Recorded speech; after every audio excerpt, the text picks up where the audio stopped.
एक किन्नर के आगे बीजेपी को खानी पड़ी मात। साजिशन हराने की थी कोशिश, लेकिन रिकाउंटिंग में कर दिया कमाल। 17 साल बाद उत्तर प्रदेश वालों को मिली किन्नर चेयरमैन। बीजेपी को उसके गढ़ में हराने वाली सोनू किन्नर कौन है? काउंटिंग के दौरान हो रही थी मनमानी, न पुलिस सुन रही थी और न प्रशासन, लेकिन सोनू ने नहीं मानी हार और रिकाउंटिंग में लहराया जीत का परचम। देखिए कौन सी सीट पर बीजेपी को सोनू किन्नर ने दी करारी शिकस्त और जीत हासिल कर जमा दिया अपना सिक्का। निकाय चुनाव में भले ही बीजेपी ने सफलता का परचम लहराया हो, लेकिन कई सीटें ऐसी हैं जो बीजेपी के गढ़ के नाम से जानी जाती हैं और वहां उसे हार का सामना करना पड़ा। एक सीट पर बीजेपी की हालत तो इतनी खराब हो गई कि जहां किन्नर उम्मीदवार ने बीजेपी के छक्के छुड़ा दिए और सफलता की ऐसी कहानी लिखी कि अब बीजेपी वाले मुंह छुपाए घूम रहे हैं। जीतने वाली सोनू किन्नर की माने तो जीत आसान नहीं थी। प्रशासन और पुलिस के साथ साथ बीजेपी के नेताओं से भी काउंटिंग के दौरान जूझना पड़ा, तब कहीं जाकर रिकाउंटिंग हुई और जीत नसीब हुई। उत्तर प्रदेश की चंदौली जिले की दीनदयाल उपाध्याय नगर पालिका परिषद सीट से सोनू किन्नर ने जीत हासिल की है और जीत मिलने के बाद से वो लगातार सुर्खियों में हैं। सोनू रक्षा मंत्री राजनाथ सिंह के गृह जनपद चंदौली की दीनदयाल उपाध्याय नगर पालिका परिषद सीट पर सोनू बीजेपी की हार का कारण बनी और बीजेपी की हार से कई सवाल खड़े हो गए। बीजेपी के वर्चस्व वाले जिले में एक किन्नर के द्वारा बीजेपी उम्मीदवार को पटखनी देकर चेयरमैन पद कब्जाने को बड़ी बात माना जा रहा है। हालांकि सोनू किन्नर को यह सीट काफी मुश्किलों के बाद मिली। चुनावों में धांधली का आरोप लगाते हुए किन्नर समाज ने जमकर हंगामा किया था।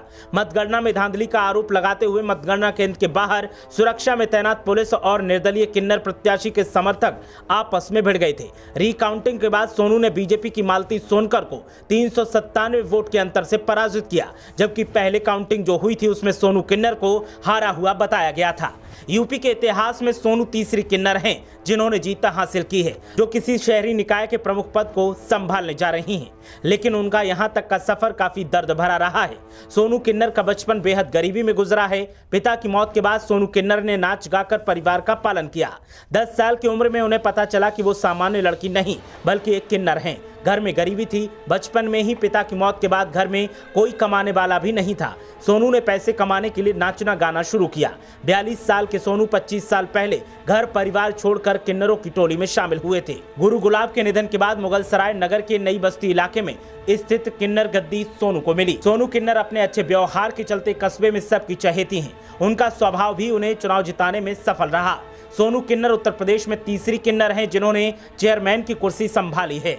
सोनू से पहले 2001 के निकाय चुनाव में गोरखपुर में किन्नर आशा देवी ने ऐसा रिकॉर्ड बनाया था। वहीं 2006 में मिर्जापुर की अहरौरा नगर पालिका से किन्नर रेखा चेयरमैन बनी थी। 17 सालों के बाद यूपी में कोई किन्नर शहरी निकाय के प्रमुख पद को संभालने जा रही है। सोनू किन्नर की जीत के बाद वो जहां सुर्खियों में हैं, तो वहीं दूसरी तरफ अब उनकी कहानी कईयों को इंस्पायर कर रही है। सोनू की सफलता पर जहां बधाई देने वालों का तांता लगा है, तो वहीं दूसरी तरफ बीजेपी को हराने की वजह से कई विरोधी दल सोनू की तारीफों के पुल बांध रहे हैं और उन्हें अपने पाले में करने की कोशिश कर रहे हैं। लेकिन सोनू का कहना है कि वो निर्दलीय चुनाव जीती हैं और हमेशा निर्दलीय ही ताल ठोकती रहेंगी। आवाम ने उन पर भरोसा किया है और वो आवाम के भरोसे को कभी ठेस नहीं पहुंचाएंगी। ब्यूरो रिपोर्ट, मीडिया हलचल।